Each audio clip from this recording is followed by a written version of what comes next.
Boas pessoal, eu sou o Pedro e sejam bem-vindos a mais um vídeo. Hoje estamos aqui para mais um Viciado Comenta e meus caros amigos, hoje vamos falar sobre mais uma barracada a envolver a Mel, a nós e a Vodafone. Basicamente vamos falar de mais um caso de cartel que está a ser investigado por parte da Autoridade da Concorrência. Estas operadoras não param de nos surpreender e parece que numa altura em que o mercado das telecoms está em fortes mudanças, até este nível de situações começa agora a ganhar outro tipo de expressão. Fico muito contente por ver que rapidamente se gerou um grande sururu pela internet a falar sobre estas questões. Acho que é absolutamente fundamental nós darmos voz e, acima de tudo, espalharmos este tipo de informação para que toda a gente perceba claramente o que é que está em causa. Atenção que isto não é uma situação só exclusiva às operadoras de telecomunicações. Acontece em muitos setores, inclusive há não muito tempo surgiu uma situação também a envolver a banca. Portanto, este tipo de cartéis, de tentativas de limitação daquilo que é o mercado concorrencial, existem em todo lado e por isso é que elas têm que ser fortemente combatidas e fortemente penalizadas. Apesar de cartel não ser um crime em Portugal, ao contrário do que acontece em Espanha, ainda assim é passível de multas por parte da Autoridade da Concorrência. E, portanto, hoje vamos analisar este caso e vamos, acima de tudo, falar um bocadinho sobre isto, porque é como eu vos digo, eu quando começo a ler estas coisas, começa-me logo a dar os calores, porque se há coisa que eu não gosto é de chique espertismo, e Portugal está cheio de chique espertismo. Bom, antes de começarmos o vídeo, vou-vos pedir aquelas coisas que peço sempre: deixa o teu like, subscreve o canal, carrega no botão do aderir, caso queiras apoiar o projeto e por apenas 99 cêntimos por mês teres acesso a todos os conteúdos de uma forma prioritária. Passa também em viciadocomenta.pt, onde vais encontrar um conjunto de artigos escritos por mim sobre assuntos relacionados com as telecomunicações e não só, e tens também a nossa parceria da Instant Gaming, onde vais poder encontrar o link na descrição e ter acesso a descontos no caso de quereres fazer compras de videojogos. Meus amigos, o que é que aconteceu?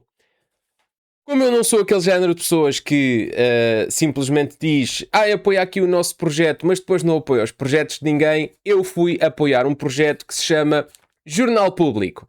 Porquê? Porque se vocês forem ver a manchete do dia 18 de Abril, portanto ontem para mim, está em letras gordas esta informação: operadoras suspeitas de cartel em contratos para internet nas escolas, ok?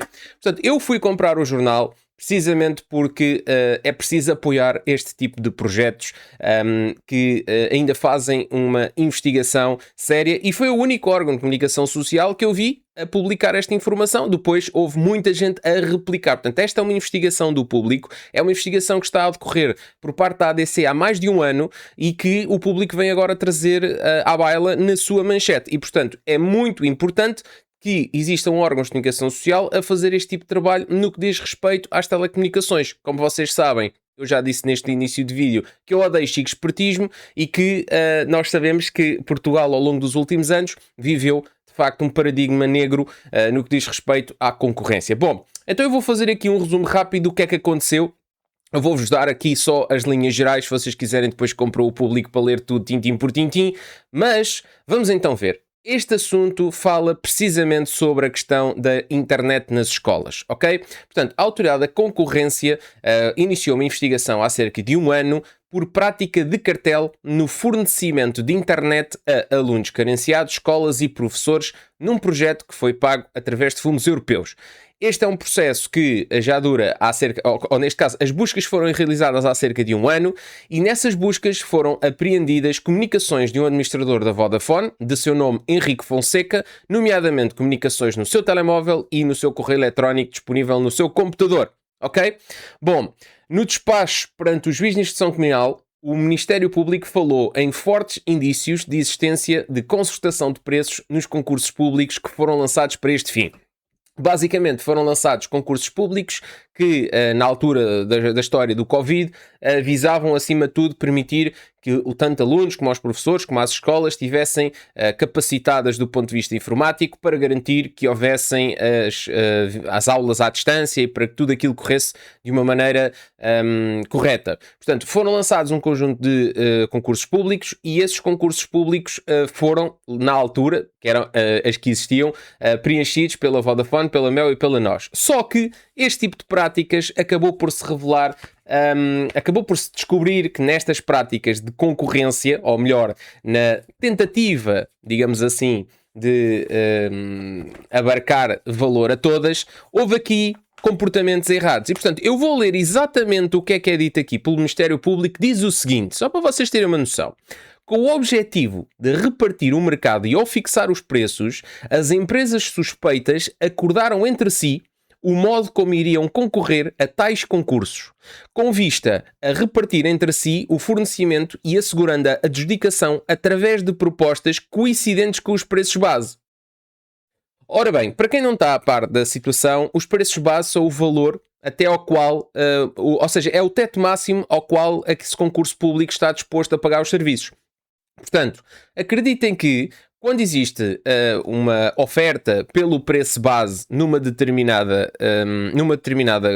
concurso, das duas, três, ou não existe mais ninguém que tenha interesse e, portanto, essa empresa acaba por colocar o valor máximo que pode receber porque sabe que não vai ter concorrência, portanto, mais ninguém vai querer fazer aquilo e joga só a proposta, ou simplesmente acredita que abaixo desse valor não vale a pena trabalhar, é o que é, mas neste caso nós temos 3 operadoras em Portugal e é muito estranho que em todas as ofertas que foram realizadas no sentido de preencher estes concursos públicos foram sempre realizadas pelo preço base. O que é que isto significa? Bastaria que a outra operadora concorrente fizesse uma oferta por 1 cêntimo abaixo do valor do preço base e essa operadora que fez o valor pelo preço base já não ganharia o concurso, ok? Portanto, este tipo de práticas gera logo algum nível de desconfiança, porque mostra que esse alguém que acabou por concorrer não tem medo da concorrência. Portanto, sendo que, basicamente, os concursos públicos são uma espécie de um leilão, à carta fechada, logicamente, tu tens um concurso público, o Estado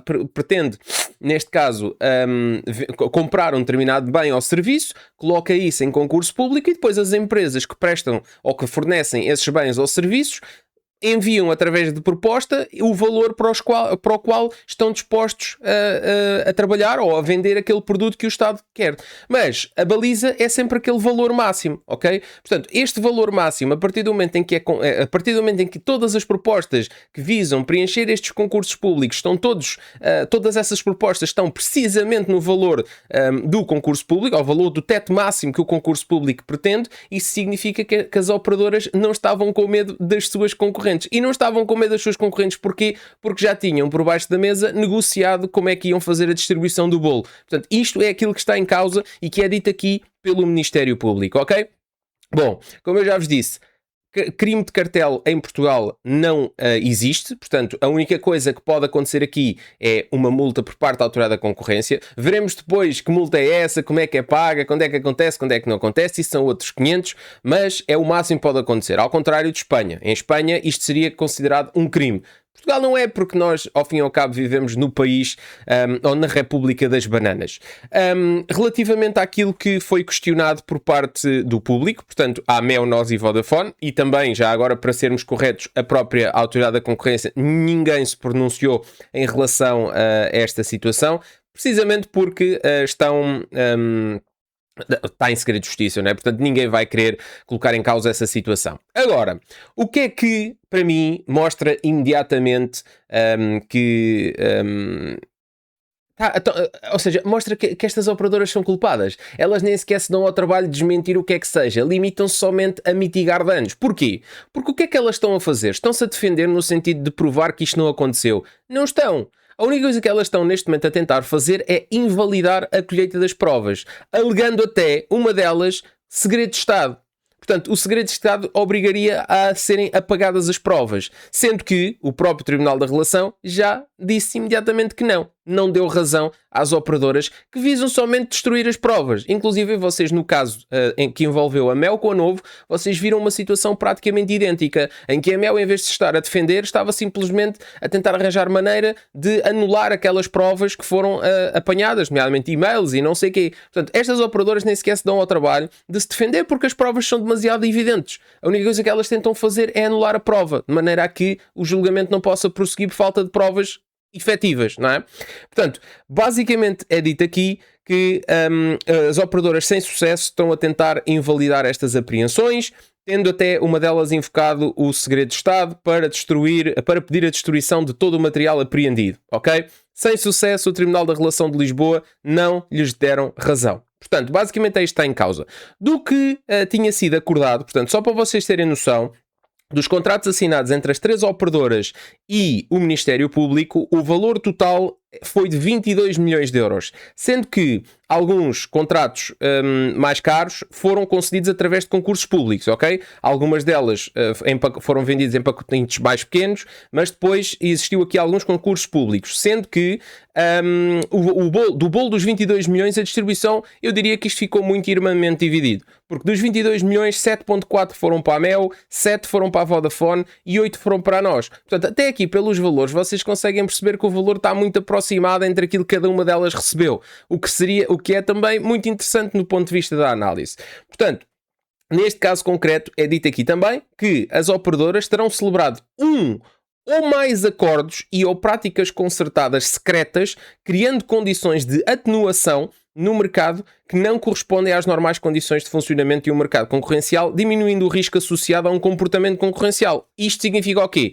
Que, como já estava tudo negociado por baixo da mesa, como já estava tudo faladinho, eles não tinham qualquer tipo de problema de perder um determinado concurso público. Portanto, isso significava o quê? Eu vou sempre aplicar a proposta pelo valor máximo que posso aplicar, sem medo de o perder. Depois, entretanto, no próximo vais tu, e depois no próximo vais tu, e assim sucessivamente, e ninguém acaba por atropelar ninguém, e vamos sacar o valor máximo que podemos sacar nestas propostas. Quem é que sai lesado? O contribuinte, porque ao fim e ao cabo deixa de ter o elemento concorrencial como maneira de fazer reduzir os valores que estão em causa na prestação de bens ou serviços em causa.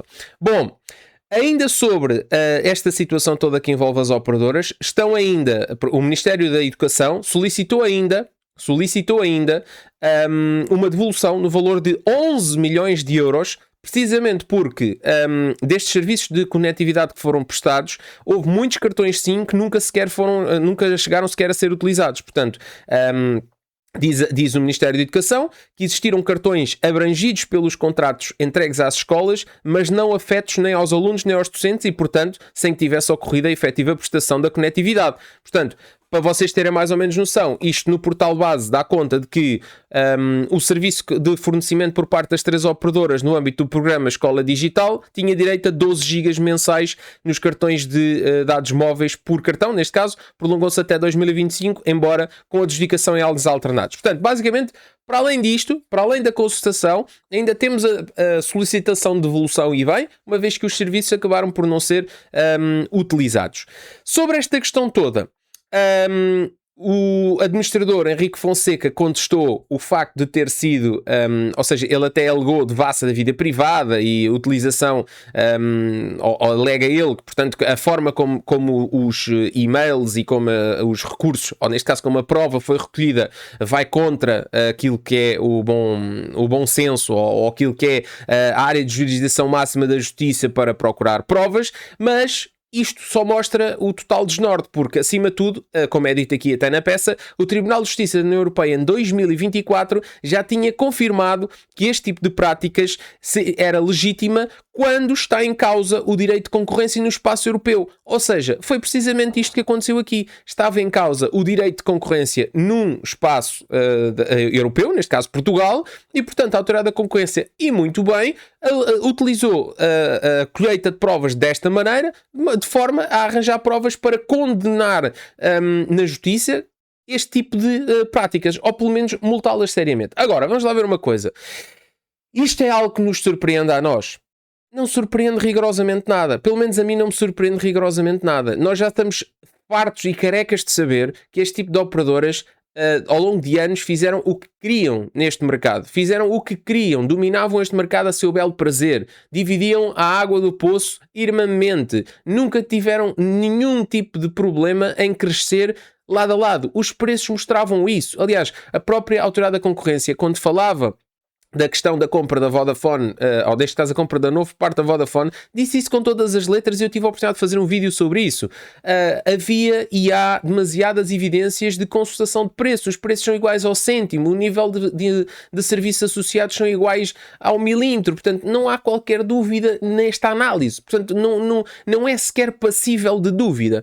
E aqui este caso concreto só mostra que até o próprio Estado acaba por ser fortemente lesado. Nós sabemos que o Estado acaba por ser fortemente lesado lesado em tudo, porque ao fim e ao cabo, quem utiliza dinheiros que não são seus, o Estado utiliza o dinheiro que é nosso, portanto, está sempre um bocado a borrifar para a situação quando não devia. Mas a realidade é que isto só mostra mais uma vez a índole que estas operadoras colocaram no nosso mercado, ou seja, esta é a maneira que elas encontraram para crescer. E depois quando se fala assim, 4 operadores em Portugal é mau para a concorrência, que isso vai colocar o negócio em causa. Eu sei que vai, amigos. Eu sei que vai, porque é mais uma que vocês têm que estar ou a controlar ou, de repente, essa operadora vai estar outsider. Porque vamos lá ver uma coisa. Sabe o que é ia acontecer se em 2022 a Digi se calhar já operasse em Portugal? O que ia acontecer era uma coisa muito simples. Vamos imaginar que o concurso era de 22 milhões de euros e depois tínhamos aqui um conjunto de outros pequenos concursos para os devidos serviços. Muito provavelmente, Mel, Nós e Vodafone iam perder todos, porque a Digi ia apresentar um preço muito abaixo dos valores que elas iam apresentar. Ou se não perdessem todos, não os iam ganhar ao valor que ganharam, porque simplesmente a concorrência ia fazer com que esses valores baixassem, porque quanto mais não fosse, se apresentasse o valor do preço base, a Digi ia apresentar sempre um valor mais baixo. E portanto, se vai apresentar um valor mais baixo, ou perdem a mama toda, ou iam acabar por ter que perder dinheiro para conseguir ter alguma da mama. Portanto, isto aqui é o que está evidente. Era isto que nós precisávamos no mercado em Portugal com a entrada da Digi ou outro entrante qualquer. Era isto que nós precisávamos. Alguém que não alinhasse com este tipo de práticas, alguém que não andasse ombro com estas 3 operadoras, porque no final nós fomos altamente lesados durante anos, não só enquanto consumidores, mas também enquanto contribuintes, porque este é um caso concreto que a Autoridade da Concorrência está a analisar. Quantos mais casos destes vão existir? Nós não sabemos, mas esperemos que sejam analisados e esperemos que o público e outros órgãos de comunicação social deem voz a este tipo de situações, porque o que foi feito em Portugal ao longo destes anos foi uma autêntica vergonha e as provas estão aí. Não é uma matéria de opinião, não é uma análise passível de vir a ser desmentida no passado. As provas estão aí. As próprias operadoras limitam-se a tentar fazer com que as provas sejam destruídas. Não se defendem, ok? Não se defendem. A única coisa que elas estão a tentar fazer é desconstruir a prova, é deixar de conseguir que haja um julgamento em tribunal com base em provas que subitamente deixaram de ser válidas. É isto que está a ser feito. Quem faz isto é culpado. Quem faz isto não está preocupado com a sua defesa, está preocupado com só uma coisa: não ser condenado em tribunal. E eu espero, sinceramente, que a Autoridade da Concorrência não faça o figurão que fez no passado, nomeadamente com a questão dos bancos, que agora está em risco de ser prescrito, e que depois, afinal, as pessoas são todas condenadas, as provas estão todas evidentes, mas depois, de repente, ninguém paga nada. Espero que a Autoridade da Concorrência não faça outra vez esse número triste que simplesmente deixa de dignificar a instituição e leva-nos todos a pensar se vale a pena continuar a consumir recursos numa entidade ou numa autoridade que, sim senhor, consegue descobrir os problemas, que, sim senhor, condena a quem prevaricou, mas depois não consegue receber o dinheiro relativo às multas que aplicou. Portanto, esperemos que este não seja o caso e esperemos que de uma vez por todas Portugal comece a entrar nos eixos neste ponto de vista. E gostava até que a União Europeia, nomeadamente a Comissão Europeia, começasse a dar mais olhos a estas situações nos vários países da União Europeia, precisamente porque é preciso uma entidade maior do que muitas das vezes as entidades nacionais para reger estas coisas, porque estes lobbies e estes polvos estão demasiado instituídos no nosso país. Um grande abraço a todos e vemos no próximo Viciado Comenta.